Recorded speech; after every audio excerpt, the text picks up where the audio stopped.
जय श्री राम। आइए आगे सुनते हैं श्रीमद्भागवत महापुराण में 8वां अध्याय ब्रह्मा जी की उत्पत्ति।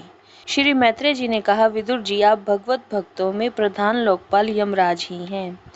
आपके पुरुवंश में जन्म लेने के कारण वह वंश साधु पुरुषों के लिए भी सेव्य हो गया है। धन्य है आप निरंतर पद पद पर श्री हरि की कीर्तिमयी माला को नित्य नूतन बना रहे हैं। अब मैं शूद्र विषय सुख की कामना से महान दुख को मोल लेने वाले पुरुषों की दुख निवृत्ति के लिए श्रीमद् भागवत पुराण प्रारंभ करता हूँ, जिसे स्वयं श्री संकर्षण भगवान ने सनकादि ऋषियों को सुनाया था। अखंड ज्ञान संपन्न आदि देव भगवान संकर्षण पाताल लोक में विराजमान थे। सनत कुमार आदि ऋषियों ने परम पुरुषोत्तम ब्रह्मा का तत्व जानने के लिए उनसे प्रश्न किया। उसी समय शेष जी अपने आश्रय स्वरूप उन परमात्मा की मानसिक पूजा कर रहे थे, जिनका वेद वसुदेव के नाम से निरूपण करते हैं।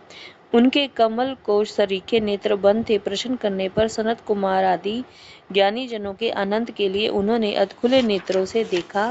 सनत कुमार आदि ऋषियों ने मंदाकिनी के जल से भीगे अपने जटा समूह से उनके चरणों की चौकी के रूप में स्थित कमल का स्पर्श किया, जिसकी नागराज कुमारियां अभिलषित वर की प्राप्ति के लिए प्रेम पूर्वक अनेकों उपहार सामग्रियों से पूजा करती हैं। सनत कुमार आदि उनकी लीला के मर्मज्ञ हैं। उन्होंने बार बार प्रेम गदगद वाणी से उनकी लीला का गान किया। उस समय शेष भगवान के उठे हुए सहस्त्रों फण किरीटों की सहस्त्र सहस्त्र श्रेष्ठ मणियों की छिटकती हुई रश्मियों से जगमगा रहे थे। भगवान संकर्षण ने निर्वती प्रायण सनत कुमार जी को यह भागवत सुनाया था, ऐसा प्रसिद्ध है। सनत कुमार जी ने फिर इसे परम व्रतशील सांख्यायन मुनि को उनके प्रश्न करने पर सुनाया।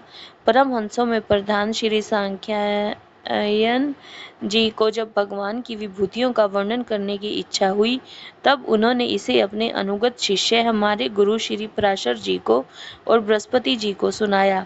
इसके पश्चात परम दयालु पराशर जी ने पुलत्स्य मुनि के कहने से वह आदि पुराण मुझसे कहा, वत्स श्रद्धालु और सदा अनुगत देखकर अब वही पुराण मैं तुम्हें सुनाता हूँ। सृष्टि के पूर्व यह संपूर्ण विश्व जल में डूबा हुआ था। उस समय एकमात्र श्री नारायण देव शेष शैया पर पड़े हुए थे।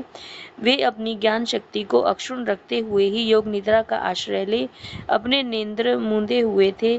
सृष्टि क्रम से अवकाश लेकर आत्मानंद में मगन थे।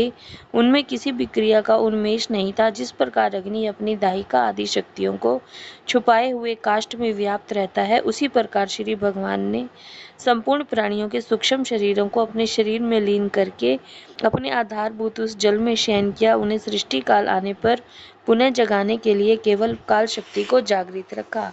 इसी प्रकार अपनी स्वरूपभूता चित शक्ति के साथ एक सहस्त्र चतुर्युग पर्यंत जल में शयन करने के अनंतर जब उन्हीं के द्वारा नियुक्त उनकी काल शक्ति ने उन्हें जीवों के कर्मों की प्रवृत्ति के लिए प्रेरित किया, तब उन्होंने अपने शरीर में लीन हुए अनंत लोक देखे। जय श्री राम।